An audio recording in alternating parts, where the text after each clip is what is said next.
Turkey's foreign minister says troops will continue to assault northeastern Syria until, quote, all terrorists are neutralized. He's referring, of course, to the American-allied Kurdish fighters who've been fighting side by side with U.S. forces against the Islamic State terrorists for years. Our Jennifer Griffin spoke with a U.S. Special Forces soldier who is still in Syria right now, who describes the Turkish military onslaught as horrible, saying the Kurds are pleading for U.S. support. This comes just days after President Trump abruptly announced that U.S. troops would pull out of the area immediately, a move that even some of his greatest supporters criticized vocally, accusing the White House of abandoning America's best allies in the war on terror. The president insists he is not abandoning the Kurds. More on that in a moment. First, Turkey's military is pounding the region with airstrikes and mortar fire on day 2.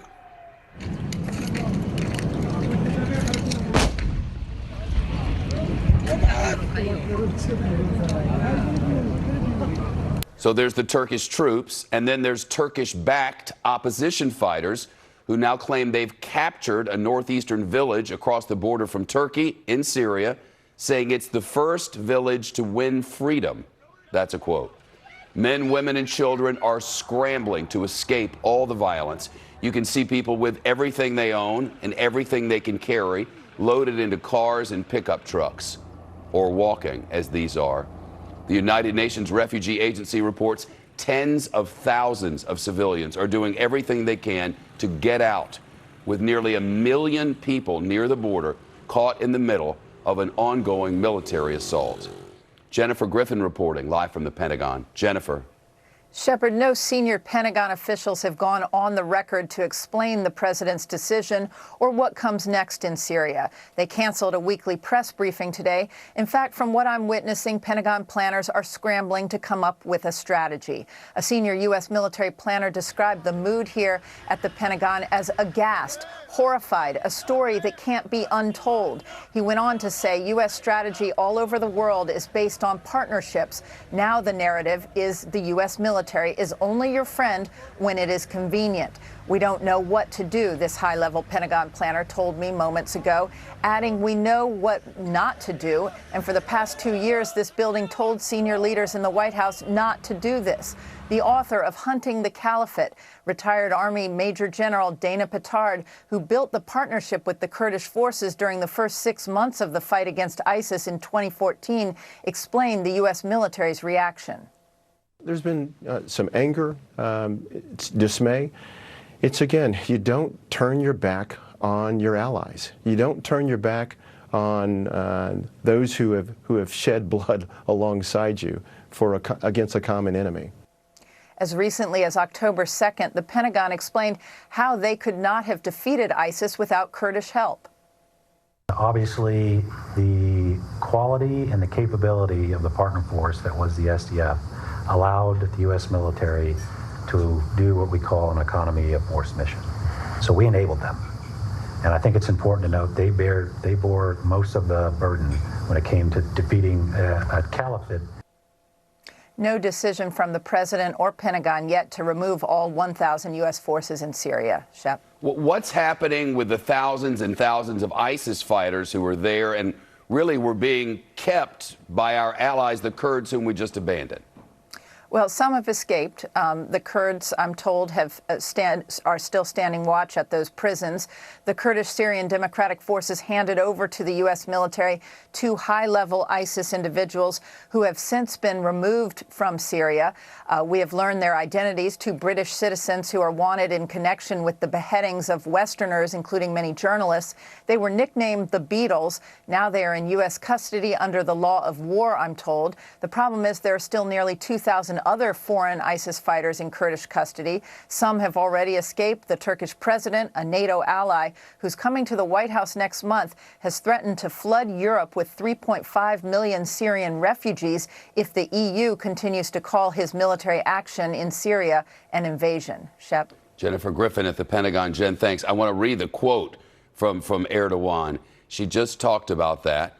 She said that President Erdogan, in fact, we've just gotten a translation. Listen to this. kendinize gelin. Hey, European Union, pull yourself together. I say it again. If you try to label this operation as an invasion, it's very simple. We will open the gates and send 3.6 million refugees your way. Can you believe that? It is an invasion. Turkey is invading Syria and slaughtering civilians. It's an invasion. And Erdogan is saying, hey, European Union, if you call it that, we're going to release 3.6 million refugees right into the EU. Let's bring in John Alterman now, Director of Middle East Program at the Center for Strategic and International Studies, a bipartisan nonprofit policy research organization. He was on the policy planning staff at the State Department under President George W. Bush. John, good to see you again. Good to see you again, Chuck. How do you make sense of any of this? I think that the Turks have had a problem with the fact that the U.S. was allied with the SDF, these Kurdish forces, and the president gave in December and gave in again in October. I don't know exactly. Well, I don't know why, and it's possible that the president is getting something. The danger, I think, is if you take the president at his word that he's just tired of being there. I mean, what I hear from my friends in the Pentagon and in the military is 50 to 100 soldiers, U.S. soldiers, given what we were getting, given what the SDF was putting forward against ISIS and against all sorts of threats of instability, were very much in the U.S. national interest at a very low cost. We weren't policing everything. We were enabling the policemen to police the area, and they were doing a lot with a lot of bad guys. It's not only the 10 or 12,000 ISIS fighters. You have about 70,000 family members, ISIS sympathizers, who may go flooding back into Syria. I don't know where those people go or what you do with them.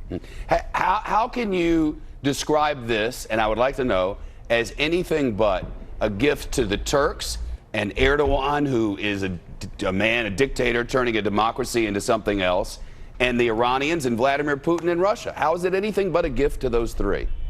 Well, you could argue that actually this is going to create more differences between the Iranians and the Russians and the Turks because they don't all agree on this, and it might threaten the territorial integrity of Syria.